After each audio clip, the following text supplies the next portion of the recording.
Hello everybody, welcome to another edition of Mrs. Baxter's Math. We are today going to move on just slightly, but we're still going to be using radicals and we're going to use the square root sign. But this time we're going to start moving into a little bit of geometry, but also teaching you something called the Pythagorean theorem.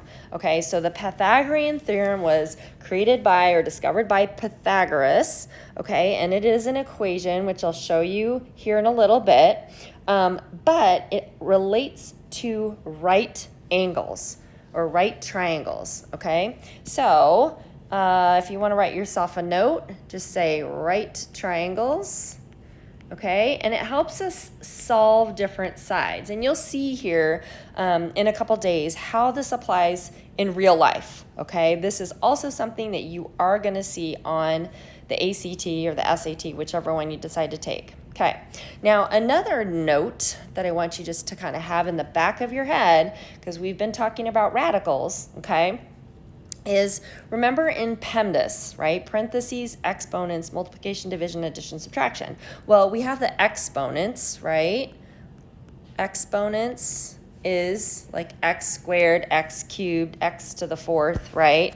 But this is x squared. Well, the opposite of that is going to be your square root sign. Okay, you're going to see in a little bit how that applies to today's lesson. Yep, if you thought we were getting rid of square roots, you're wrong. There's so much more we have to learn about them, and you guys are doing awesome at it, so hang in there with me. All right, so let's look at this beautiful triangle here. If you were to ask Miss Fricky, she would say this is her favorite shape in the whole wide world because you can do so many things with a triangle. But here's some basics, okay? So with a triangle, I had mentioned, it has to be a right triangle, a right angle, okay? And we are going to designate a right angle with something like this symbol right here. And I'm going to color it in so you can see this symbol right here ends up being what tells us it is a right angle. Now, in geometry, it will say if you don't have that sign and it is not on the triangle, then you cannot assume that it is a right triangle, okay? So right triangle has to have that little square in the corner, okay? It just means like it's a perfect square. All right, well, surprisingly, each side of this triangle has a specific name and has a specific letter. Okay, so the first one is we have two legs. So this one side next to the right angle is a leg. This one side next to the triangle or to the right angle is also a leg. And then we have something special that's across from that right angle symbol, and it's called a hypotenuse. It's kind of like a hypotenuse. Hypotenuse, okay? And in math, what we do is we're going to actually label each side with letters.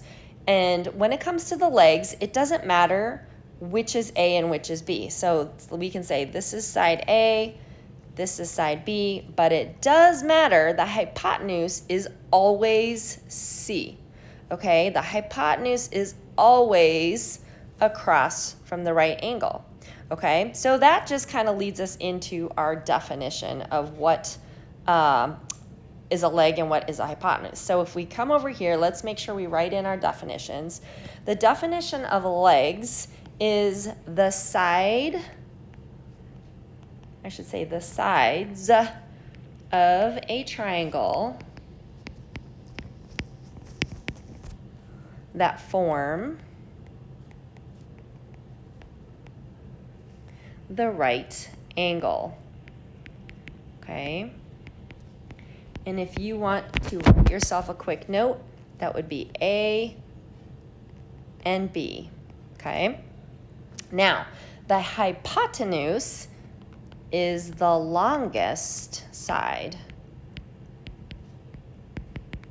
So if you want to underline that to make sure that highlights that for you, it's always across from the right angle. Okay. So the longest side, it's always across from the right angle. You can see how I drew this little arrow here towards C.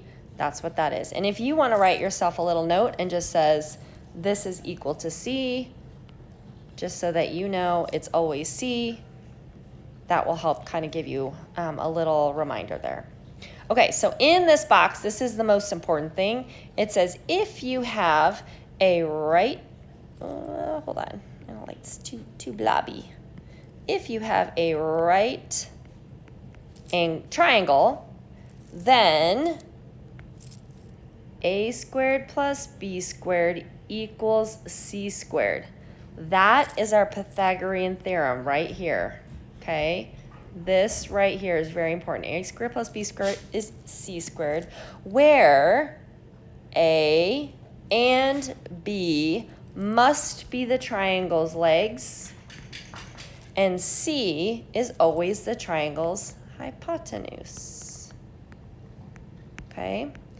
So this is going to help be your guide for everything else we're going to do this next week. Okay, so when we're looking at two sides and trying to find the length of the third side of the triangle, we need to make sure that we're identifying the appropriate A, B, and C. Okay, so I'm going to zoom in here. This is our first example, okay? And I'm going to just so that you can see it at the same time, let me write down the equation. A squared plus b squared equals c squared. Okay, you will see this quite frequently on the ACT or some other standardized tests as well as what we're going to work on this week. And I will show you some real world applications as well. Okay, so when we're looking at this problem right here, we first want to identify which one's A, which one's B, which one's C. So in this equation, I'm looking for my right angle, right? This designates right angle. And remembering from our definitions, the legs are right next to our right angle. So this is a leg, which means this is an A, this is B, and then it tells us it's looking for C. So sometimes it doesn't always tell you, but it's always, remember, the longest side. Okay, if you need to write yourself a note, it's always the longest and it's always across from the right angle. So now what we're doing is we're just going to plug in those numbers. Instead of A, B, and C, we're going to plug in some numbers and we're going to solve for C. Okay, so let's go ahead and do that.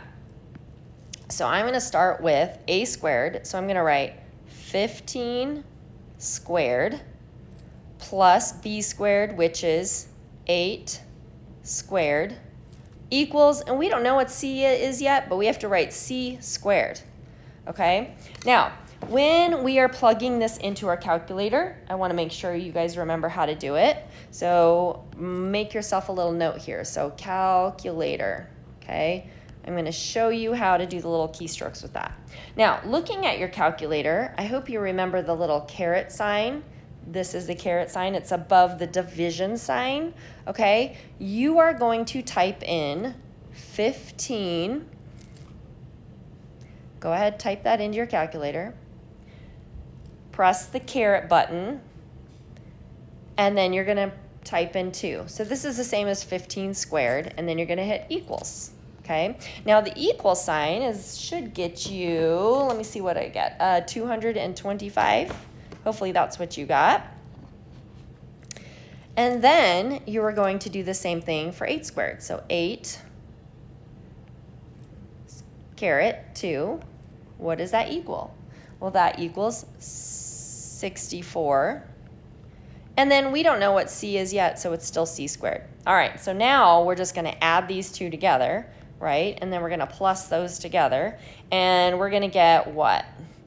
I think I got 289 is equal to C squared. Now, remember at the top when I said, oh yeah, don't forget your radicals.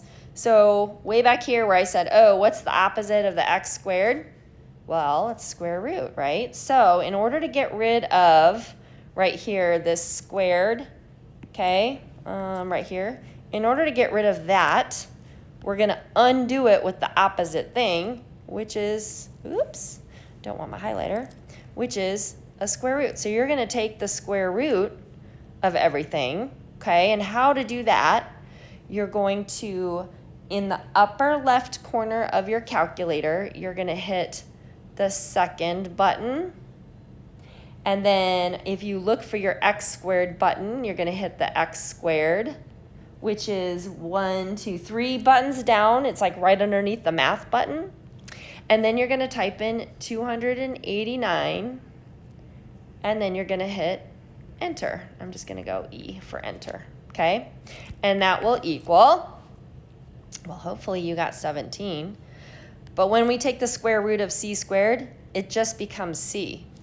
Remember, guys, when we go c, okay, take it out. Okay, now I only have one c.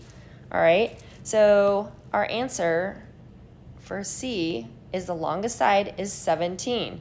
And when I'm looking at this, I'm looking at here, right here, okay? I have 15, I have 8, and I have c is 17, so c equals 17. That makes sense. 17 is the biggest number, so this absolutely makes sense. So sometimes when we're looking at our problems, you also want to make sure, does my answer make sense? Well, in this case, it sure does. All right, I know that took a while, but I wanted to make sure that you really understood how we got that answer. So let's look at the second example, okay? Second example here. All right, well, we really need to evaluate, okay, what's our A, what's our B, what's our C? Well, thankfully, they tell us what our A is. We don't know what this is yet. That's our big question mark, all right?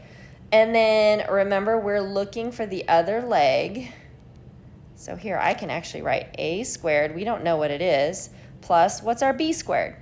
Well, I'm looking next to the right angle sign. This would be B, so now I'm going to go 6 squared equals, and then this time we know that this is across from the right angle, so this is 14 squared. Now, a common error that I see a lot of people make is that they forget to put the squared, and they just put 14, okay? So make sure you're squaring every single term in your equation. All right, let's go ahead and solve as much as we can. First, let's simplify. So I have a squared plus, if you do 6, here, let's see. I don't know if this is helpful for you guys, but we'll go ahead and do it. So calculator moves here. I'm going to go 6 caret 2. What does that equal? Hopefully you figured 36. And then 14 caret 2 equals 196. All right, now we have to get a squared by itself. All right, so here's where we can't forget our one-step equations, where I'm going to move my 36 away from my a squared and onto the other side of my equal sign. So remember, we have a little line here. I'm going to subtract 36 from both sides. This becomes 0, so then a squared is by itself, right? We just have a squared equals, and then 196 minus 36 is 160. Okay, so as you recall from example number 1, after we found that answer, we took the square root because we want to get rid of that squared. So let's go ahead and do that here. We're going to take the square root here, and what do you get? Well, if you plug that into your calculator, you're not going to get a nice answer. It's a decimal. So I already know I can go ahead and say a equals something, but here we go. We're going to have to split this out. Remember, when you have a number that ends in 0, you divide it by 10, and then the first number or first two numbers is going to be your other number. So 16 times 10 is equal to 160. I know this is 2 and 5, but I also know 16 is, the square root of 16 is 4, so I can multiply 4 times 4. Look what comes outside. So outside 4, square root, 2 times 5 is 10. That's what my a equals, okay? Now, since we don't have any like inches or feet or anything like that, this is a perfectly acceptable answer. So now you can see here's where our radicals come into play, okay? Not every triangle is a nice even number, okay? So you cannot forget how to simplify your triangles. If you plug it in your calculator and the square root doesn't work for you, then that's when you have to start breaking it down, okay? All right, let's look at one more example. This one doesn't have the picture of a triangle. We're just gonna do this one other problem, and then we're gonna take a break, and we'll finish the other parts of the notes later, okay? So here's what I want you to do. We have if you need to draw a triangle, okay? But in this case, we know that a squared plus b squared equals c squared, right? So with that being said, I can just go ahead and plug in my numbers. So I have 12 squared plus b is 32 squared equals, and we don't know what c squared is. Okay, so plug those numbers in, 12 squared in your calculator. What do you get? Well, I hope you got 144 plus 1024 equals c squared. Now I'm going to simplify and add everything on the left-hand side together, and I'm going to get 1068 equals c squared, okay?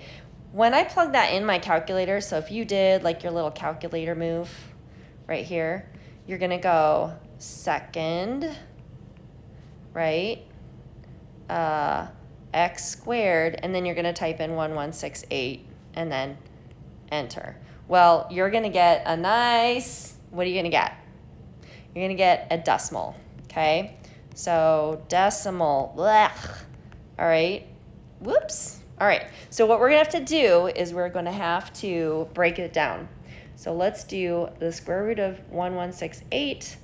I kind of wanted to start out really breaking it down. So I thought, ooh, what happens if I divide it by 8 first? And I went 2 and 4 and 2 and 2, right? And then this ended up being 146. And I said, ooh, you know what? Let's just go ahead and divide by 2. And I get 2 times 73. Well, I can't break 73 down anymore. That's a for sure. But now it's kind of nice. It lends itself to 2 pairs of 2s. Both of those come outside. So I have 2 times 2 square root 73, which is the same as 4 square root 73, which is equal to c.